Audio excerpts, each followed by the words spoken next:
श्री स्वामी समर्थ. स्वामींच्या अद्भुत लीला हिमालयभर पसरलेल्या होत्या. हिमालयात ज्या अनेक प्राचीन गुहा होत्या त्यात अनेक योगी सिद्ध पुरुष एकांतात आपली तपसाधना करीत होते. काहींनी स्वामींच्या ज्या अद्भुत लीला डोळ्यांनी पाहिल्या आणि त्यांच्या लगेच लक्षात आले की स्वामी समर्थ हे केवळ सिद्ध योगी पुरुष नाही तर ते साक्षात दत्तात्रयांचे अवतार आहेत. खूप वेळेला त्यांनी एक दृश्य पुन्हा पुन्हा अनुभवले होते की दत्तगुरु आणि स्वामी समर्थ एकत्र बसून गूढ आध्यात्मिक चर्चा करायचे. साक्षात श्री शिवशंकर नंदीवर बसून स्वामींना भेटायला यायचे. म्हणून या सिद्ध योगी पुरुषांनी स्वामींची यथाविधी पूजा केली. त्यांना सुंदर ताजी फळे अर्पण केली. त्यांच्या चरणावर आपले डोके ठेवून त्यांचे आशीर्वाद घेतले.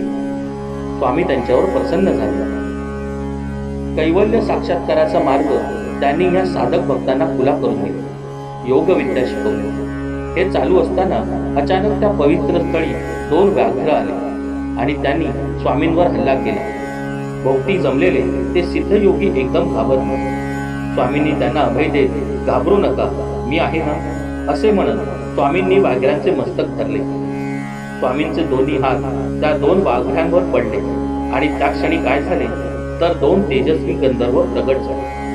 इंद्राच्या शापाने ते व्याघ्राचे जीवन कंठित होते. इंद्राने त्यांना उशाप दिला होता की स्वामी समर्थांचा हात तुमच्या मस्तकावर पडल्यावर तुम्ही शापमुक्त व्हाल. तसेच घडले. ते 2 गंधर्व स्वामींच्या चरणावर पोचले. त्यांनी आपल्या अश्रूंनी स्वामींचे चरण धुतले. स्वामींनी गंधर्वांना जवळ घेतले.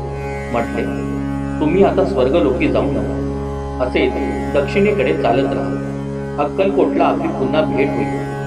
तेव्हा तुमचे कल्याण होईल. श्री स्वामी समर्थ.